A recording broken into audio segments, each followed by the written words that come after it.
So recently we had the March for Medicare for All, which took place in over 40 cities. Credit to everybody who showed up. Listen, this is just getting the ball rolling, and hopefully it continues rolling. There's a little bit of a snowball effect. Everybody gets out in the streets, focused on the policies that matter, whether it's Medicare for All or $15 minimum wage or the PRO Act and unionization. All these things are so important, ending the wars. It's all so important. And so I want to give credit to anybody who's taking direct action, because even though it might not feel like it did anything, it did. It did. And the more people that do that, eventually the more results we'll get. And that doesn't even matter because, as MLK says, the time is always right to do what is right. And the time is always right to fight for the things that we know would improve the country and make everybody's life better. So credit to all those people. I wanted to show you guys, there's a new thing that's floating around out there on the left web. The left web. The left circles on the internet. Why do I not know how to speak all of a sudden? There's something floating around among lefties online. There we go. I actually got a sentence out. It is a potential general strike. National general strike for October 15th, 2021. They say the rights of the working class have been trampled on for too long. Starting on October 15th, 2021, we will strike to gain the rights we deserve. So, here is the stuff that they're fighting for.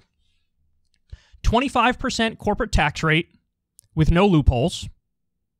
Universal health care for all. 12 weeks paid parental leave. $20 an hour minimum wage. 4-day work week. And net zero emissions by 2030. So these are their goals. So first, let's talk a little bit about these goals. 25% corporate tax rate, I think that's a great idea. That's a pretty significant increase. I think the rate was 15%, and then Trump cut it even more than that.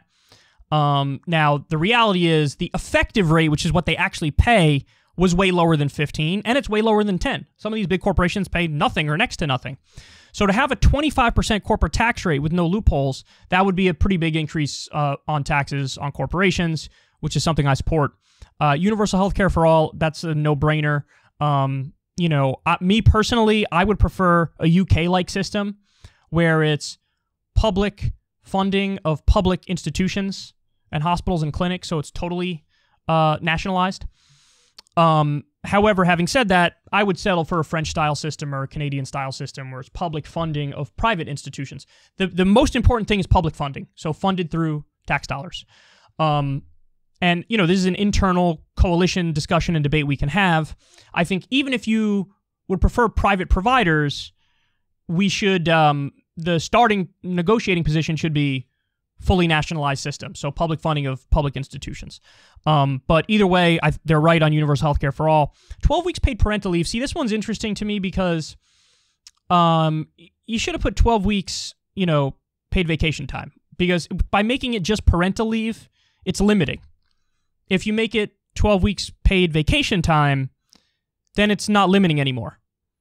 Or you didn't have to do 12. You could have done, 7 weeks or 8 weeks paid vacation time over a month and a half, 2 months, whatever.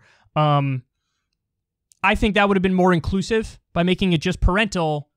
It's only for parents, which, it's good. They should have parental leave, but I would put a priority on doing something for everybody and not do it in a niche way, especially when you're talking about a general strike. So I think that's their first mistake. The $20 an hour minimum wage, maybe they're doing this as a negotiation tactic. You start at 20 and then eventually you get down to 15. Perhaps that's what they're doing, or maybe they really believe in it and that's what they want to fight for. But obviously the momentum is more behind 15 right now. My idea, which you guys know, I've talked about this a number of times on the show, I prefer a living wage in every area around the country. So whether you do it by county or you do it by voting district, you would have to adjust the minimum wage everywhere, make it a living wage everywhere, because in Wyoming it's going to be different from New York. So in New York City, it might be $26 an hour is the minimum wage, and in Wyoming it might be $10.53 or whatever the fuck. But either way, I get where their heart is at on this one, $20 an hour minimum wage. So it's good to have that in there. 4-day work week, I love that. I'm a big proponent of that. And then net zero emissions by 2030. That's also That's also a goal that's really important. That requires a hell of a lot more to go into it, so it's almost like that would need to be paired with a Green New Deal. But this is one of the issues that we run into when trying to craft a general strike, and any organizer will tell you this, is that how do you come up with goals and demands that cast a wide enough net where basically every worker wants to get involved? And it's a difficult thing to do. It really is. You'd be surprised that, sometimes you cast a net that's wide, but then you also feel like I didn't cover enough stuff in this, and so am I really doing enough here? The other issue you run into is, like I was just describing before, do you push for, almost like the extreme good and then meet after negotiating with the good, or do you just push for what you want up front and say, we're not bending off this even an inch? I don't know. These are all questions, these are all open questions. But I like the fact that they're trying to do something. Something needs to be done. If it was me, I probably would have done a little bit different stuff here. I would have done living wage, number 1, Medicare for all, number 2. At this point, maybe PRO Act, number 3, because that's union legislation that would really help workers in the long run, even more than a living wage law. Probably ending the wars, ending the drug war. See, this is what I mean, man. It's hard. Like, I thought, I got better answers to this, and I start talking, and I'm like, well, I don't want to leave out any issue that I care deeply about, but it's like I care deeply about 50 issues. So how do you do it? I mean, maybe the minimal approach is the correct approach. Maybe the maximal approach is the correct approach. But either way, we got to start having these conversations internally and within the left and within a coalition. And generally, the wider the net, the better. Okay, so if you keep it simple, maybe just living wage, Medicare for all, and PRO Act. Maybe just those is big enough where you can even chip away at a lot of independents and maybe even some conservatives who are workers who understand, hey, these things would help me for sure. And it's not touching other issues that are maybe a little more controversial or divisive. But again, I don't want to feel like people are being left out of the coalition either. So it's tough. It's a tough thing to do. But either way, I love the fact that they're trying something. And so this is, again, on October 15th, 2021. As of right now, there's only one, pretty well-known group that's supporting it. And that's an overstatement. Maybe it's not the most well-known group. But I think they're called the Raven Corps. And the Raven Corps is basically a youth group that fights for, I think it's an animal rights group, and I think it's like a climate justice group. So that's their big claim to fame, but they're really like a youth lefty group. They're the only like larger group that has signed on to it. And again, I don't even know how large they really are.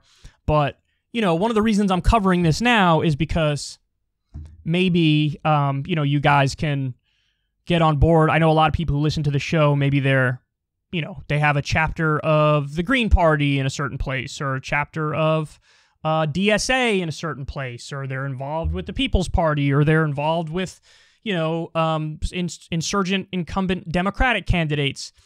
Not incumbent, insurgent Democratic candidates. So if you want to get involved and you want to try to get more groups to sign on to this, if you want to get involved, then check it out. Octoberstrike.com. Octoberstrike.com. And on the website, they also have other facts that they laid out there. 40 million Americans live at or below the poverty line. The average American is about $90,000 in debt. Damn. I didn't know that one. The United States is the only developed country that has zero paid time off for maternity leave. They have some stuff on unemployment in there. Only 100 corporations are responsible for 71% of all global emissions. 78% of employees with five-day work weeks are more stressed and less happy than those with 4-day work weeks. So anyway, the list goes on here. They talk about, Amazon pays no taxes, blah, blah, blah. I like that they're trying something. I don't know how big it's going to get, but, I think it's my job to share this and let everybody know what's going on. So if you want to get involved, you can get involved. And of course, as I always say, anybody who's fighting for things to get better, and they're getting directly involved, you have my respect. I know how difficult it is. I know how many naysayers there are. I know that, if you try and then you feel like you fail, you almost feel dumb for ever trying or believing in the first place. But I think we need to overcome that, because the only way things ever get changed for the better is if people try. And, you know, you can fail 1,000 times, but if you succeed once, that one success might be big enough to make up for all of the 1,000 failures. And I want everybody to, you know, keep at it, keep working, keep doing direct action, because again, this is valuable in and of itself, divorced from whether or not it works in the short run, or even within 5 years or 10 years. You got to get the ball rolling. You got to start somewhere. You got to believe in something. You got to have a mission, a unifying mission, and you got to make sure that you build a big coalition of people who want to make things better. And looks like people are starting to do that now, and it's about time we took all this pent-up energy and anger after the failure of the Bernie campaign. We have to take that energy and harness it and work towards positive things. And even if I have little, you know, issues here or there with the demands that they're making, at least they're trying something, and I can generally get behind the things that they're calling for. So, hey, credit to them. And if you guys want to join, again, octoberstrike.com.